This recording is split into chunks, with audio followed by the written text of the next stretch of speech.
Learners point को आपण स्वागत। आज वीडियो रे आमे आलोचना करबा भाव समुद्र संपर्क रे। तेबे भाव समुद्र जो थी कि जगन्नाथ संपर्क रही और रचयिता होचंती बलराम दास। तेबे बलराम दास रचना गुड़ाक संपर्क तो आपण माने बहुत भलरे अवगत थिबे। जो माने बलराम दास को संपर्क रे अधिक किछि जानिया पई चाहउचंती पूर्वर मु बलराम दास को संपर्क रे गोटे लंबा वीडियो करि चलिछि, तो से वीडियो निश्चय देखंतु, बहुत किछि जिंस आपण जानिया पई पाइबे। आ जो माने এই ভিডিও দেখি নাহাंती बाबा बलराम दास को संपर्क रे देखी नाहांती से माने आज वीडियो रे बहुत जिंस जानि परिबे। तेबे एबे आमे भाव समुद्र संपर्क रे आलोचना करिबा। प्रथमे यार गद्य आलोचना जा द्वारा कि आपण माने विषय प्रवेश किछि पाइ जिवे। भाव समुद्र रो विषय कोन रहिछि, तार रचनागत वैशिष्ट्य कोन रहिछि, से सब संपर्क रे आलोचना देखिबा। परे आमे गोटे पर गोटे पद संपर्क रे आलोचना करिबा। जानिथिबे आपण माने जे 748 पद हमकु देखिया को एथिरे मिली थाए। तेबे ता पूर्व जदि आपण माने एसएसबी लेक्चरर, एसएसबी पीजीटी बा ओपीएससी पीजीटी बा एनटीए यूजीसी नेट ओडिया पई जोटा कि 2024 डिसेंबर सेशन हबा को जाउछि आगो ता पई प्रस्तुति करूचंती, ताहले आम पाखरे कंप्लीट कोर्स अवेलेबल रहिछि। तो आपण माने निश्चय एनरोल करि परिबे। जदि आपण माने से सब संपर्क रे जानिबा पई आग्रही ताहले डिस्क्रिप्शन में हमर टेलीग्राम ग्रुप रो लिंक दिया छै, सेथिरे निश्चय जॉइन करंतु एवं निजरो क्वेरीज मते पचारंतु। तेबे एबे हमें भाव समुद्र संपर्क रे आलोचना करबा बिले। तो जेमिति मु कहिली प्रथमे हमें यार विषय प्रवेश टिके देखि नबा। तो आपण माने समस्त जानिथिबे जे बलराम दास हुंतु बा अन्य समस्त पंचसखा रहिले, से समस्त थिले ज्ञान मिश्रा भक्तिर उपासक बा ज्ञान मिश्रा भक्ति थिला तांकर उपासनार माध्यम। आउ ए जो साहित्य रचना एहा थिला तांको भक्ति प्रचार करिवार बा तांको धर्म प्रचार करिवार एक माध्यम। तेनु तांकर साहित्य मानकर धर्म तत्व बहु अधिका देखिया को मिली थाए। तेबे एथिरे जदि आमे देखिबा ताहाले तांकर जो भगवत विश्वास रहिछि, जो अनुरक्ति गोटे भक्त हृदय रे सृष्टि ही थाए, ताहा ही आमे एथिरे देखिया को पाई थांती। भावरे कल्लोल रे विगलित तांको हृदय रो गोटे चित्र आमे एथिरे देखि थांती। जदि आमे देखिबा ताहाले ए जो भावर उच्छ्वास रे एकदा उद्वेलित होइथिला ओडिसार पंचसखार कवि माने ओडिसार जो पंचसखा कवि माने थिले। निजर कौलिक सामाजिक सब प्रकार प्रतिष्ठा सब प्रकार सम्मान को से माने जलांजलि दिथिले, आउ भगवान को निकट रे निजको अर्पण करथिले। आउ सेही अर्पण रु सेही भक्ति भाव रु सृष्टि करथिले से माने हजार हजार बा शह शह जणान भजन चौतीसा चौपदी ओगाळ इत्यादि। आउ सेमानंकर प्रतिष्ठित रचना मानक संपर्क मध्ये आपण माने बहुत भलरे जानिचंती। जो माने आ विषय रे जानि नाहंती ए सब एग्जाम पई से सब जिंस आवश्यक होई थाए। खास करके जते आपण माने भाइबा बोस को जाउचंती से सब जिंस आपण मानक पई दरकार हुई। तेनु जो पूर्व मु वीडियो गुड़ा करिछि जगन्नाथ दास को संपर्क रहला, बलराम दास को संपर्क रहला, अच्युतानंद दास को संपर्क रहला, आपण माने देखि परिबे। तेबे आज हम भाव समुद्र संपर्क रे आलोचना करिबा। तेबे बलराम दास को अन्य सब रचना भितर पिले भाव समुद्र रो वैशिष्ट्य मध्ये उल्लेखयोग्य। प्राचीन ओडिया साहित्य रे गोटे प्रथम आ बृहत गीति गुच्छ हिसाब रे याकू आमे देखिया को पाई थांती। 748 टी स्वयं संपूर्ण पद आमे एथिरे देखि थांती। आ ए जो पद गुडा कर जदि आमे गठन रीति कथा देखिबा, छंद कथा देखिबा, ताले बलराम दास एथिरे अभिनवत्व देखैचंती। प्रति पद यार बा जो स्तबक गुड़ाक रही 6 पाद विशिष्ट। किछि किछि बही रे यार टिके माने व्यतिक्रम देखिया को मिले पिले, किंतु मु जो सोर्स तमन पढ़ौछि से सोर्स भी रिलायबल। तो ए जिंस समस्त मन रखि परिबो जे प्रति पद बा स्तबक रे 6 पाद हमकु देखिया को मिले, और प्रति पादर अक्षर संख्या 11। किछिटा पद रे आमे यार व्यतिक्रम देखि पारंती। पदर आरंभ रे प्रथमे हरि हो संबोधन आमे देखिया को पांती।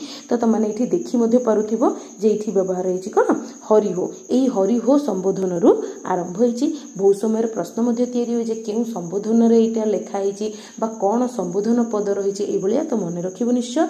पुणी हरि हो संबोधन जो थिरे कि 4 पाद जरे कि तृतीय जो पादटा रहिछि सेथिरे नाथ बोली मध्ये संबोधन करा हैछि। ता सहित शेष 2 पाद बेलकु पुणी हरि हो बोली संबोधन करिकि शेष पदते हमकु बलराम दास कर भणीटा देखिया को मिलिछि। ठीक, तो जमिति कि गोटे उदाहरण पाई आमे देखि परिबा। से लेखुचंती हरि हो श्याम सुंदर तनु कलेवर शांत सुठाण मूर्ति जे तोहर, नाथ तो मुख परिमुंडा जाई हसी रंगीमा चाहानी गोसाई, हरि हो पवित्र अधर पवित्र नेते बलिया दास चाहुथिला तोते। तो এইଭଳି ଭାବରେ ଯଦି ଆମେ ଦେଖିବା ତାହେଲେ କବି ୟାକୁ ଗୋଟେ ପୁରାଣ ବୋଲି କହିଛନ୍ତି, କିନ୍ତୁ ତାଙ୍କର ଆତ୍ମାनुभୂତିମୂଳକ ରଚନା ବୋଲି ୟାକୁ ଆମେ ଗ୍ରହଣ କରିପାରିବା। ଯେତେବେଳେ ସେ ରାଜାଙ୍କ ଦ୍ୱାରା ଅପମାନିତ ହୋଇଛନ୍ତି, ତାଙ୍କ ହୃଦୟରେ ଯେଉଁ ଅନୁଭୂତି ସୃଷ୍ଟି ହୋଇଛି, ଯାହା ସେ ଅନୁଭବ କରିଛନ୍ତି, ତାକୁ ହିଁ ଗୀତିକା ବା କବିତା ମାଧ୍ୟମରେ ସେ ପ୍ରକାଶ କରିଛନ୍ତି। ଆଉ ତାଙ୍କ ହୃଦୟର ବ୍ୟଥା ବେଦନା, ଭକ୍ତି ସୁଲଭ ଆତ୍ମବିଶ୍ୱାସ ରହିଲା ବା ଆତ୍ମନିବେଦନ ରହିଲା, ବା ତାଙ୍କର ଉପାସ୍ୟ ଦେବତାଙ୍କର ଯେଉଁ ଗୁଣ କୀର୍ତ୍ତନ କରିବାର ଇଚ୍ଛା, ସେଇଟା ହିଁ ଆମକୁ ପ୍ରତି ପଦରେ ଦେଖିବାକୁ ମିଳିଥାଏ। ତେବେ ଇଏ ଯେଉଁ ପ୍ରସଙ୍ଗ ରହିଛି ଏଥିରେ, ତାହା ତ ସମସ୍ତେ ନିଶ୍ଚୟ ଜାଣିଥିବ। ଯେତେବେଳେ କି ଜଗନ୍ନାଥଙ୍କର ରଥଯାତ୍ରା ହେଇଛି, ସେ ସମୟ ବେଳକୁ ରାଜାଙ୍କ ନିର୍ଦ୍ଦେଶରେ କବିଙ୍କୁ ରଥ ଉପରୁ ଧକ୍କା ମାରିକି ବାହାର କରିଦିଆଯାଇଛି। ତେବେ ତାର କାରଣ ବି ମୁଁ ଆଗକୁ କହିବି। ତେବେ ଏଇ ଯେଉଁ ଧକ୍କା ମାରିବା ବା ଏଇ ଅପମାନରେ କବି କ୍ଷୁବ୍ଧ ହୋଇଛନ୍ତି, ଆହତ ହୋଇଛନ୍ତି, ଆଉ ଅପମାନିତ ହେଇକି ସେଠୁ ଯାଇକି ବାଙ୍କି ମୁହାଣରେ ସମୁଦ୍ର କୂଳରେ ଗୋଟେ ବାଲି ରଥ ତିଆରି କରିଛନ୍ତି। ଆଉ ପୁଣି ସେଇଠି ସେ ଜଗନ୍ନାଥଙ୍କୁ ଆହ୍ୱାନ କରିଛନ୍ତି। ଆମେ କହିପାରିବା ଯେ ଏକ ପ୍ରକାର ଭକ୍ତି ମାଧ୍ୟମରେ ସିଏ ଜଗନ୍ନାଥଙ୍କୁ ବନ୍ଦୀ କରିଦେଇଛନ୍ତି। ଆଉ ସେଠୁ ଯେହେତୁ ଭଗବାନ ଆସିପାରି ନାହାନ୍ତି, ସେଇଥିପାଇଁ ବୋଲି ବଡ଼ ଦାଣ୍ଡରେ ରଥ ଗଡ଼ି ନାହିଁ। ଭଗବାନଙ୍କୁ ସେଠି ସେ ପ୍ରଶ୍ନ କରୁଛନ୍ତି ପିଲେ ଯେ ପ୍ରଭୁ, ତୁ ଶେଷରେ ମୋ ପ୍ରତି ଏଇଆ କଲୁ, କ'ଣ ମୁଁ ତୋର ଦୋଷ କରିଥିଲି? ତତେ ମୁଁ ସକାଳୁଠୁ ସନ୍ଧ୍ୟା ନେଇ ଦର୍ଶନ କରୁଥିଲି, ଭଲ ପାଉଥିଲି, ତାର ପ୍ରତିଦାନ କ'ଣ ଇଏ ଥିଲା ମୋ ପାଇଁ? ତୁ ତ ଜାଣୁ ଯେ ତୋ ବିନା ମୋର ଏଇ ସଂସାରରେ ଆଉ କେହି ବି ନାହାନ୍ତି। ଯାହା କରିଥିଲେ ବି ମୁଁ ସହିଥାନ୍ତି। ଏତେ ଲୋକଙ୍କ ସାମ୍ନାରେ ପଣ୍ଡା ପଡ଼ିଆରୀ ସେବାୟତଙ୍କ ଦ୍ୱାରା ମୋତେ ତଣ୍ଟିଆ ଦେଇକି ବାହାର କରିଦେଇଛୁ। ତୁ ଚାହିଁଥିଲେ ମୋତେ ରକ୍ଷା କରିପାରିଥାନ୍ତୁ। ତେବେ ମୁଁ ଜାଣିଛି ତୋର କଳେବର ବା ତୋର ଯେଉଁ ଶରୀର କେବଳ ଦାରୁ ବା କାଠରେ ନିର୍ମିତ ନୁହେଁ, ତୋର ହୃଦୟ ମଧ୍ୟ ଏବେ କାଠ ହେଇଯାଇଛି। ତେବେ ଏଇଭଳି ଅଭିମାନ ମଧ୍ୟ ଜଣେ ଭକ୍ତ କ'ଣ କରିଥାଏ? ଭଗବାନଙ୍କ ପ୍ରତି କରିଥାଏ। ପୁଣି ଆମେ ଯଦି ଦେଖିବା ପିଲେ, ତାହେଲେ ବଳରାମ ଦାସଙ୍କର ଯାହା କିମ୍ବଦନ୍ତୀ ବା ଆମେ ଗ୍ରନ୍ଥମାନଙ୍କରୁ ପାଉଛନ୍ତି, ନାମ ଆଉ କାମ ଉପରେ ତାଙ୍କର ଅଧିକା ଦୁର୍ବଳତା ରହିଥିଲା। ଆଉ ପ୍ରତିଦିନ ଜଗନ୍ନାଥଙ୍କ ନାମ ସ୍ମରଣ କରିବା ସହିତ ବେଶ୍ୟା ଯମୁନା ଦେବୀଙ୍କ ପ୍ରତି ତାଙ୍କର ଆକର୍ଷଣ ରହିଥିଲା। ଆଉ ଏଇ ଯମୁନା ଦେବୀ ଯିଏକି ଥିଲେ ଜଗନ୍ନାଥଙ୍କର ଜଣେ ପରମ ଭକ୍ତ ଆଉ ବଳରାମ ଦାସଙ୍କର ପ୍ରିୟ ମଧ୍ୟ ଥିଲେ। ତାଙ୍କରି ମାଧ୍ୟମରେ ଯମୁନା ଜଗନ୍ନାଥଙ୍କୁ ପ୍ରଥମେ ଉପଲବ୍ଧି କରିପାରୁଥିଲେ। ଆଉ ଥରେ ବଳରାମ ଦାସ ପ୍ରାଣପ୍ରିୟ ଯମୁନାଙ୍କ ସହିତ ଥିଲାବେଳେ ସେଇଠୁ ମୁକ୍ତ ହେଇକି ବଡ଼ ଦାଣ୍ଡରେ ଠିଆ ହେଇଥିବା ନନ୍ଦିଘୋଷ ଉପରକୁ ଜଗନ୍ନାଥଙ୍କୁ ଆଲିଙ୍ଗନ କରିବା ପାଇଁ ଚଢ଼ି ଯାଇଛନ୍ତି। କିନ୍ତୁ ରାଜାଙ୍କ ନିର୍ଦ୍ଦେଶରେ ସେଇ ପଣ୍ଡା ପଢ଼ିଆରୀମାନେ ତାଙ୍କୁ ରଥରୁ ତଣ୍ଟିଆ ଦେଇ ବାହାର କରିଛନ୍ତି। ଆଗକୁ ଯେତେବେଳେ ଆମେ ପଢ଼ିବା ପଦ ଗୁଡ଼ାକ, ସେଥିରେ ତୁମମାନେ ଦେଖିବ ଯେ ହାବୁଡ଼ା ମାରି ଦେଲା ଘଉଡ଼ି, ଏଇଭଳିଆ ସେ ଲେଖୁଛନ୍ତି, ବଳରାମର ସେ ଭାଙ୍ଗିଲା ଥୋଡ଼ି। ତ ତାଙ୍କୁ ତଡ଼ି ଦେଇଛନ୍ତି। ଆଉ ଏଇ ଅପମାନ ପାଇଁ ବୋଲି ତାଙ୍କ ନୟନ ଯୁଗଳରୁ ଗଡ଼ି ଯାଇଛି ଅଶ୍ରୁଧାରା। ଜଗନ୍ନାଥଙ୍କୁ ମନ ଭରିକି ସେ ଗାଳି ଦେଇଛନ୍ତି, ଭର୍ସନା କରିଛନ୍ତି। ଆଉ ବହୁ ପ୍ରଶ୍ନ ସିଏ ଉଠେଇଛନ୍ତି ଜଗନ୍ନାଥଙ୍କୁ ନେଇକି। ପ୍ରଶ୍ନ ସିଏ କରୁଛନ୍ତି ପିଲେ ଯେ ଦ୍ୱାପର ଯୁଗର କଥା, ଯେଉଁଥିରେ କି ରାଧା ମାଇଁ ଯିଏକି ତାଙ୍କଠୁ ବୟସରେ ବଡ଼, ତାଙ୍କ ସହିତ କେଳି କରିଛନ୍ତି, 16,000 ଗୋପୀଙ୍କ ସହ ରାସରେ ମାତିଛନ୍ତି, ଗୋପୀମାନଙ୍କର ସ୍ନାନ ବେଳେ ବସ୍ତ୍ରହରଣ, ମାଉସୀ ପୁତନାକୁ ବଧ, ବିଭୀଷଣର ବଂଶ ନିପାତ କରିବା ବା ପ୍ରହ୍ଲାଦର ପିତାଙ୍କୁ ହତ୍ୟା କରିବା, ପୁଣି ନିଜ ମାମୁଙ୍କୁ ବଧ କରିବା, ଏଇଭଳି ବିଭିନ୍ନ କର୍ମ କ'ଣ ଦୋଷାବହ ନୁହଁ କି? ସମାଜ ବିରୋଧୀ ନୁହଁ କି? ତେବେ ପୁଣି ସେ ପ୍ରଶ୍ନ କରୁଛନ୍ତି ଯେ କହରେ କାଳିଆ, ତୋ ଦୋଷ ଆଗରେ ମୋର ଦୋଷ କ'ଣ ବେଶୀ ଗୁରୁତ୍ୱ ରହିଛି କି? ମୋର ଦୋଷ କେବଳ ଏତିକି ଯେ ଯମୁନା ବେଶ୍ୟା ଘରକୁ ଯାଉଛି। ଯମୁନା ମୋର ପରମ ଭକ୍ତା, ଆଉ ତା ଦ୍ୱାରା ମୁଁ ତ କିଛି କ୍ଷତି କରିନି। ତେବେ ଏତେ ବଡ଼ ଦଣ୍ଡ କାହିଁକି? ଯେଉଁ ଜାଗାରେ କି ଶ୍ରୀକୃଷ୍ଣ ବା ଜଗନ୍ନାଥ ଏତେ ବଡ଼ ବଡ଼ ଦୋଷ କରିଛନ୍ତି, ସେଇଠି ବଳରାମ ଦାସଙ୍କର ଏଇ ଛୋଟିଆ ଭୁଲଟେ ପାଇଁ କାହିଁକି ଯେ ତାଙ୍କୁ ଏତେ ବଡ଼ କ'ଣ ମିଳିଛି? ଦଣ୍ଡ ମିଳିଛି। ସେଇ ପ୍ରଶ୍ନ ସିଏ କରିଛନ୍ତି। ପୁଣି ଅଶ୍ରୁଳ ନୈବେଦ୍ୟରେ ବଳରାମ ମହାପ୍ରଭୁଙ୍କ ପାଖରେ ପ୍ରାର୍ଥନା ବି କରୁଛନ୍ତି ଯେ ତମେ ଯଦି ମୋତେ ସତରେ ଭଲ ପାଉଛ, ତାହେଲେ ତମେ ତିନି ମୋର ଏଇ ସମୁଦ୍ର କୂଳର ବାଲି ରଥରେ ବିଜେ କରିବ। କେଉଁ ସମୁଦ୍ର କୂଳ? ବାଙ୍କି ମୁହାଣରେ ସେ କରିଥିଲେ ବୋଲି ପ୍ରଶ୍ନ ତିଆରି ହେଇପାରେ, ନିଶ୍ଚୟ ମନେ ରଖ। ପୁଣି ବଡ଼ ଦାଣ୍ଡରେ ଚାଲିଥିବା ଏଇ ଯେଉଁ ନନ୍ଦିଘୋଷ ରଥ ଅଟକି ରହିବ ବୋଲି ସିଏ ମାଗିଛନ୍ତି। ଆଉ ଅଭିମାନ ମଧ୍ୟ ସେ କରିକି ଲେଖୁଛନ୍ତି, ଦେଖ କ'ଣ ନା, ହରି ହୋ ନନ୍ଦିଘୋଷ ରଥୁ ଦେଲୁ ଘଉଡ଼ି, କେଓଟା ରିବ ତୋ ରଥ ଦୌଡ଼ି, ନାଥ ତୁ ମୋତେ ନେଲେ ସିନା ଯିବୁ, ନୋହିଲେ ସେହିଠାରେ ରହିଥିବୁ। ହରି ହୋ ଧରିଛି ଚିତ୍ତେ ତୁ ଯେବୁ କେମନ୍ତେ, ଦାସ ବଳରାମ ଭରସି ତତେ। ତ ଦେଖିପାରୁଥିବ ପ୍ରତିପଦର ଶେଷରେ ଆମେ ଦେଖିବାକୁ ପାଉଛନ୍ତି ତାଙ୍କ ନାଁର ଭଣତା। ତେବେ ଏଇ ଭଗବାନ କ'ଣ କରିପାରିନାହାନ୍ତି ନା ଭକ୍ତର ଏଇ ନିବେଦନକୁ ଅସ୍ୱୀକାର କରିନାହାନ୍ତି। ସତକୁ ସତ ସେଇଆ ହେଇଛି। ନନ୍ଦିଘୋଷରେ ଯେଉଁ ଯୋଚା ହେଇଥିଲା ରଥ ଘୋଡ଼ା, ସେଇ ରଥ ଟଣା ଆରମ୍ଭ ହେଇଛି।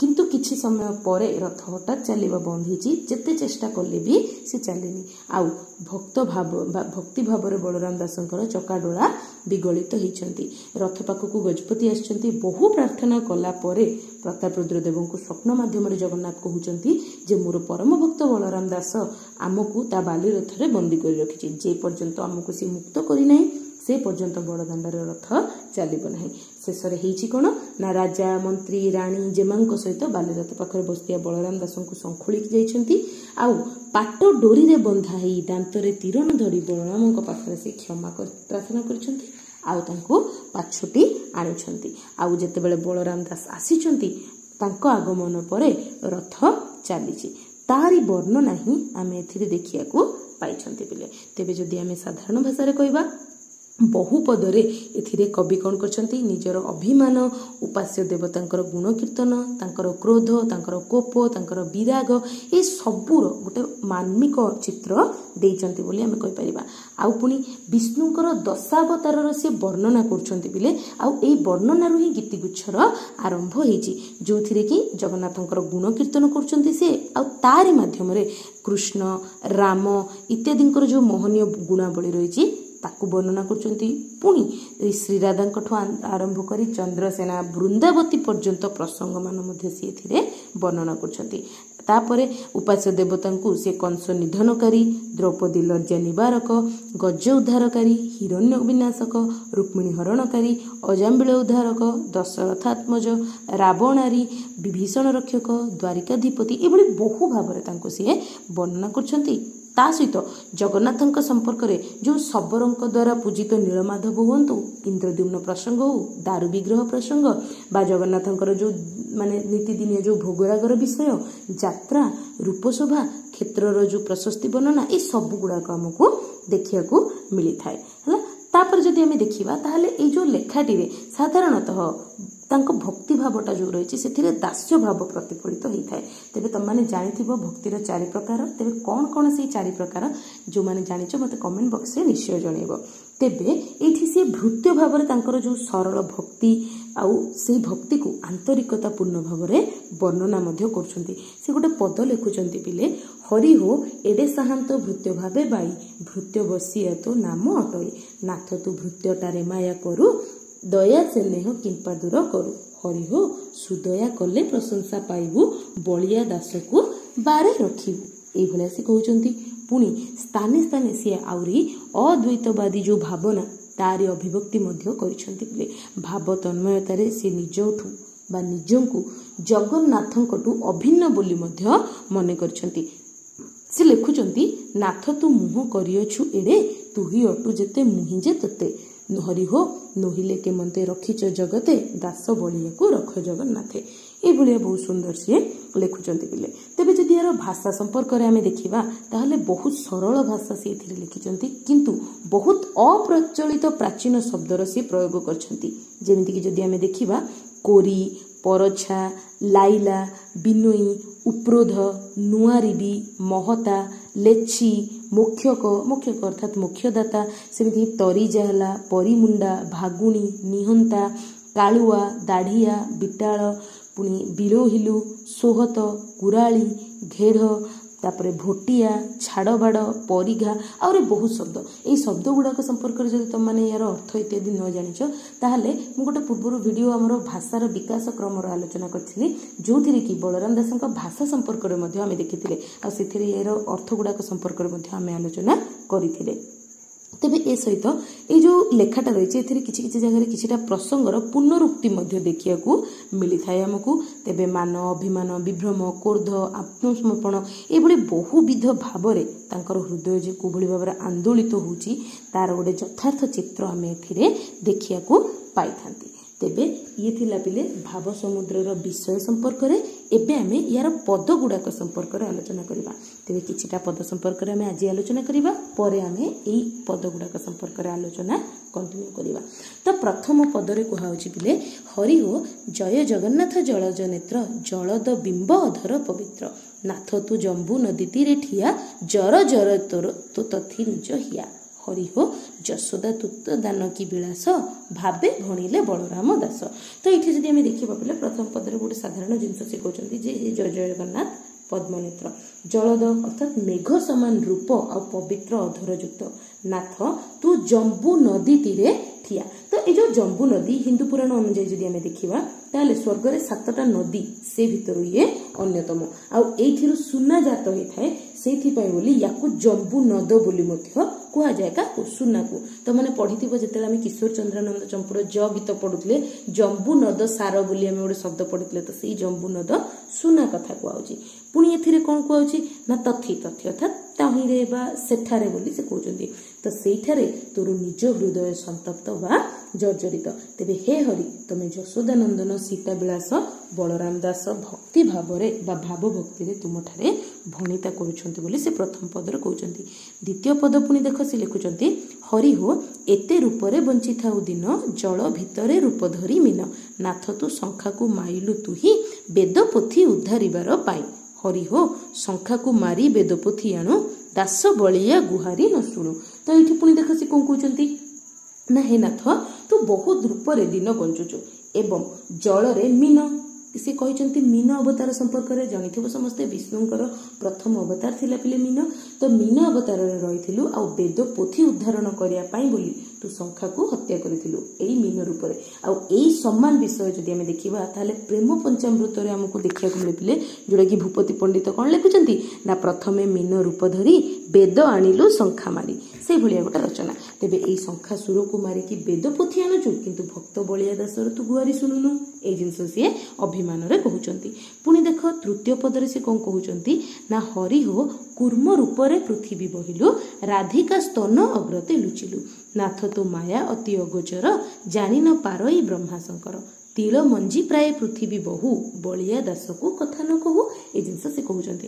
ତ ମୁଁ ଏବେ ବି ଟିକେ ସମୟ ଆଗରୁ କହିଲି ଯେ ଏଇ ଯୋଉ ଗୀତିଗୁଚ୍ଛର ଆରମ୍ଭ ହେଇଛି ପିଲେ ଏଇଟାରେ କଣ ନା 10 ଅବତାର ବର୍ଣ୍ଣନା ଆମକୁ ଦେଖିବାକୁ ମିଳେ। ତ ଏଠି ଆମେ ଯଦି ଦେଖିବା ତାହେଲେ ସେ କଣ କହୁଛନ୍ତି ଦେଖ ନା କୁର୍ମ ତ ମାନେ ଜାଣିଥିବ ବିଷ୍ଣୁଙ୍କର ଦ୍ୱିତୀୟ ଅବତାର ସେଥିରେ ସେ ସମୁଦ୍ର ମନ୍ଥନ ସମୟ ବେଳକୁ ପୃଥିବୀକୁ ବହନ କରିଥିଲେ ପିଲେ ଆଉ ପୁଣି ରାଧିକାଙ୍କ ସ୍ତନ ଅଗ୍ରତରେ ମଧ୍ୟ ଲୁଚିଥିଲେ। ଆହୁରି ପୁଣି ସେ କହୁଛନ୍ତି ଯେ ତୋର ଯୋଉ ମାୟା ସେ ଅତି ଅଗୋଚର ଆଉ ବ୍ରହ୍ମା ଶଙ୍କର ମଧ୍ୟ ସେ ସବୁ ଜାଣିପାରନ୍ତି ନାହିଁ। ପୁଣି କଣ କହୁଛନ୍ତି ନା ତୁ ତିଳ ମଞ୍ଜି ସମାନ ପୃଥିବୀକୁ ବହନ କରୁ କିନ୍ତୁ ଏଇ ବଳିଆ ଦାସକୁ ତୁ କଥା କହୁନାହୁଁ ଏ ଜିନିଷ ସେ କହୁଛନ୍ତି। ତାପରେ ପୁଣି ଦେଖ ଚତୁର୍ଥ ପଦରେ ସେ କଣ କହୁଛନ୍ତି ନା ହରି ହୋ ବାରହା ରୂପେ ଦନ୍ତେ ଧରିଲୁ ମହି ତେଡ଼େ ମହାବାରା କେମନ୍ତେ ସହି ନାଥ ତୋ ଦନ୍ତ କେମନ୍ତେ ରହିଲା ବ୍ରହ୍ମା ଶଙ୍କର ମାୟା ନ ଜାଣିଲା ହରି ହୋ ତୋ ଏଡ଼େ ମାୟା କେ ଯିବ ପରତେ ଦାସ ବଳିଆ ତ ଭୃତ୍ୟର ଭୃତ୍ୟ। ତେବେ ପୁଣି ସେ କଣ କହୁଛନ୍ତି ଦେଖ ତାଙ୍କର ପରବର୍ତ୍ତୀ ଅବତାର ବରାହ ଅବତାର ସମ୍ପର୍କରେ ସେ କହୁଛନ୍ତି ହରି ତୁ ବାରହା ଅବତାରରେ ଦାନ୍ତରେ ମୋହି ଧାରଣ କରିଥିଲୁ ତେବେ ଏତେ ବଡ଼ ମହାଭାରା ତୋ ଦାନ୍ତ କେମିତି ବା ସହ୍ୟ କରି ପାରିଲା ବ୍ରହ୍ମା ଶଙ୍କର ତୋର ମାୟାକୁ ଅଗୋଚର ବା ଜାଣିପାରନ୍ତି ନାହିଁ। ତୋର ଏହି ଯୋଉ ମାନେ ଏଇ ମହା କାହାର ବୁଝିବାର ବା ମାୟା କାହାର ବୁଝିବାର ଶକ୍ତି ଭିତରର ନୁହେଁ ଦାସ ବଳିଆ ତୋର ଦାସର ମଧ୍ୟ ଦାସ ଭୃତ୍ୟର ଭୃତ୍ୟ ବୋଲି ସେ କହୁଛନ୍ତି। ପୁଣି ଦେଖ ପରପଦରେ ସେ କହୁଛନ୍ତି ହରି ହୋ ନରସିଂହ ରୂପେ ହିରଣ୍ୟ ନାସୁ ପିତାକୁ ମାରି ପୁତ୍ରକୁ ଆଶ୍ୱାସୁ ନାଥ ତୋ ମହିମା ଶରଣ ମେରୁ ଆଣ୍ଟ ଭାଙ୍ଗିଣ ଗର୍ଭମାନ ଚୁରୁ ହରି ହୋ ବାମନ ରୂପେ ବଳିକି ଚାପିଲୁ ବଳିଆ ଦାସକୁ ଖଳ ଜାଣିଲୁ। ତ ଏଇଭଳିଆ ସେ ଜିନିଷଟା କହୁଛନ୍ତି। ତ ଏଥିରେ ସେ କଣ କହୁଛନ୍ତି ଦେଖ ନା ହରି ନରସିଂହ ରୂପରେ ହିରଣ୍ୟ ନାଶ କରିଥିଲେ। ଆଇ ହୋପ ତମେ ସମସ୍ତେ ଜାଣିଥିବ ଏଇ ହିରଣ୍ୟକଶ୍ୟପର ହତ୍ୟା ସମ୍ପର୍କରେ ଆଉ କାହିଁକି କରିଥିଲେ ସେଟା ବି ସମସ୍ତେ ଜାଣିଥିବ। ତେବେ ସେ କହୁଛନ୍ତି ଯେ ନରସିଂହ ରୂପେ ହିରଣ୍ୟକୁ ନାଶ କରିଛୁ ଏବଂ ପିତାଙ୍କୁ ମାରିକି ପୁତ୍ରଙ୍କୁ ଆଶ୍ୱସ୍ତ କରୁଛୁ। ତେବେ ଏଇ ସେଣ୍ଟେନ୍ସରୁ ଏଇ ଯୋଉ ପଦ ରହିଛି ପିଲେ ଏଇଥିରୁ ପୂର୍ବର ଏସଏସବି ଲେକ୍ଚରର ଯୋଉ ପେପର ହେଇଥିଲା ସେଥିରେ ଗୋଟେ ପ୍ରଶ୍ନ ମଧ୍ୟ ରହିଥିଲା ତେଣୁ ଏଇ ପଦ ଗୁଡାକ ସମ୍ପର୍କରେ ଟିକେ ନଜର ରଖିବ। ତେବେ ସେ ପୁଣି କଣ କହୁଛନ୍ତି ନା ନାଥ ତୋର ମହିମା ଆଶ୍ରୟ ମାନେ ତୋର ଯୋଉ ମହିମାର ଆଶ୍ରୟଟା ସେଟା ଗୋଟେ ମେରୁ ସ୍ୱରୂପ ଆଉ ତମେ ପୁଣି ଗର୍ବ ମଧ୍ୟ ଚୂର୍ଣ୍ଣ କର ବାମନ ରୂପରେ ତମେ ବଳିକୁ ମୋହିରେ ଚାପି ଦେଇଛ ଆଉ ବଳିଆ ଦାସଙ୍କୁ ଖଳ ବା ଦୁଷ୍ଟ ବୋଲି କାହିଁକି ବିଚାର କରୁଛ ସେଇ ପ୍ରଶ୍ନ କରୁଛନ୍ତି। ମୁଁ ପୂର୍ବରୁ ବି କହିଛି ଏଇ ଲେଖାରେ ସେ ବହୁ ପ୍ରଶ୍ନ କରିଛନ୍ତି ଜଗନ୍ନାଥଙ୍କୁ। ତେବେ ତମାନଙ୍କ ପାଇଁ ମୋର ଏଠି ଗୋଟେ ପ୍ରଶ୍ନ ରହିବ ଯେ ଏଇ ଯୋଉ ବାମନ ଅବତାର ବିଷ୍ଣୁଙ୍କର କୋଉ ନମ୍ବର ଅବତାର ଥିଲା सेटा मते निश्चय जणैबो आउ तांकर 10टी अवतार कोन कोन थिला ता मध्ये जणैबो। पुणी देख से कोन कहउचंती षष्ठ पदरे हरि हो परशुराम रूपे क्षिति नक्षत्र गंगा तो पादु बाहार पवित्र नाथ तू अपना रूप को गंजु गुंज बने गोपी मन रंजु हरि हो बड़ प्रभु बोली आश्रय करिछि दास बलिया को पकाउलेछि ए जिनसटा से कहउचंती। तो कौन देख षष्ठ पदरे से कहउचंती ना ए जो षष्ठ अवतार परशुराम रूप रे पृथ्वी तू नक्षत्र करिछु आउ गंगा पुणी तो पादरु बाहरी की पवित्र मध्य रही आउ निज रूप को तू गंजना करुचु आउ पुणी सेई रूप रे गोपींकर मन भी रंजन करुचु तते बड़ प्रभु बोली आशा करियारु तू दास बलिया को लेछि पकोचु लेछि अर्थ त्याग करुचु बोली से प्रश्न करुछंती बिरे। पुणी परपदरे देख से कौन कहउचंती ना राघव रूपे रावण माइलु ब्राह्मण बोली दया न बहिलु नाथ तू पाप कले करू एडे महोदधि की बांधिबा को केड़े हनुमान को मोर बोली कहू दास बलिया को मौन हेउ एभली प्रश्न सी पुणी करूछंती पिले। तो तबे तुम माने जानिथिबो जे जो रावण थिले पिले सी थिले कोन ब्राह्मण वंशज। तबे तुम मानन पय मोर आ गोटे प्रश्न रहिबो जे ए जो ब्राह्मण वंश कहिले मु तबे रावणर पिता की थिले ता तुम माने मते निश्चय कहबो। तबे एठी से कोन कहउछन देख ना राघव अर्थात रामचंद्र भाबे तू रावण को मारिथिलु आ सी ब्राह्मण बोली मध्ये दया बही नथिलु तबे तू एडे बड़ पाप कलु महोदधि की बांधिबा पय बा केउ बड़ कथा तो निमंते हनुमान को तू मोर बोली कहूचु आ दास बलिया प्रति मौन हेउछु। आउरी पुणी से कौन कहउचन देख बिले ना अष्टम पद कथा जदि आमे देखिबा से लिखुचंती बल राम रूपे बल तो जीता जमुना नदी कारण करता नाथ तू हल मुसल रे शोभा जेनेक मुख पूर्ण इंधु आभा मेली ख्याति बोध रूपे निस्तारु बलिया दासर मान उद्धरु। तेबे सीठी कौन कहउचन देख ना बलराम रूप रे तू जययुक्त तापरे कालिया दलन करी जमुना नदी को कारण करिछ बोली से कहउचंती हैला। तो एठी देखो पिले किछि जागा रे जमुना नदी तारण करता बोली लिखाई छी तेबे ए जो तारण सेटा केते दूर ठीक सेटा तो मु जानिनी किंतु एठी जदी हमें देखिबा जमुना नदी कारण करता अर्थात जी की जमुना नदी को क्षमा करिथिले। तेबे तुम माने जदी जानिथिबो ताले जेतेले कि द्वारिका रे शांति स्थापन होईची आ बलराम परे कोन करछंती ना गोकुल यात्रा करछंती जेतेले कि से निजर मित्र माननक सहित मिसी कदम्ब रस पान करछंती आ से टिके माने कोन ना तांको निज ऊपर आयत हरेला भलिया मनेजी तांकर इंद्रिय माननक ऊपर नियंत्रण हरिथिबा से अनुभव करछंती से स्नान पई इच्छा करिछंती आ जमुना नदी को तांको निकट को आसिया पई से निर्देश दोचंती किंतु से तांकर जो तांको निकट को आसियार निर्देश अवमानना करी जमुना नदी निज इच्छा रे माने बहिची जोथि पई कि से निर्देश अवमानना करिया कारण से निज मुसल रे तार धार को टाणी की धरी रखिले परे जेतेबेले जमुना नदी क्षमा प्रार्थना करिचे से तांको क्षमा करिसंती। तबे एठी जो कारण करता अर्थात क्षमा प्रार्थना जो से करथिले सेही प्रसंग रे बोधवे कहा जाइए। तो ये जिनसटा मन रखिबो। तेबे एतिकी आमे देखिले पिले जोटा कि अष्टम पद जाए आमे आज आलोचना कले नेक्स्ट क्लास रे आउ बाकी पद गुडाक संपर्क रे आमे आलोचना करबा। तेबे आलोचना टी केमित लागिला मते कमेंट बॉक्स रे निश्चय जणैबो। आ ता छडा जदि एसएसबी लेक्चरर बा एसएसबी पीजीटी बा एनटीए यूजीसी नेट रो 2024 रो सेशन होबाक जाउची डिसेंबर रे तापन जदि प्रस्तुति करछन्ती ताहाले कंप्लीट कोर्स हम पाखरे माने रहिची। तो जदि जॉइन करिया को चाहंतंती ताहाले निश्चय हमको कमेंट बॉक्स रे जणांतु किंबा डिस्क्रिप्शन रे जो टेलीग्राम ग्रुप रो लिंक दिया जाइछे सेथिरे जॉइन करी निश्चय मो सहित जोगाजोग करि परिबे। तबे आज रो वीडियो रे की आलोचना पिले नेक्स्ट वीडियो रे आमे या परे आलोचना करिबा। शेष पर्यंत वीडियोटी देखिथिबारु बहुत बहुत धन्यवाद।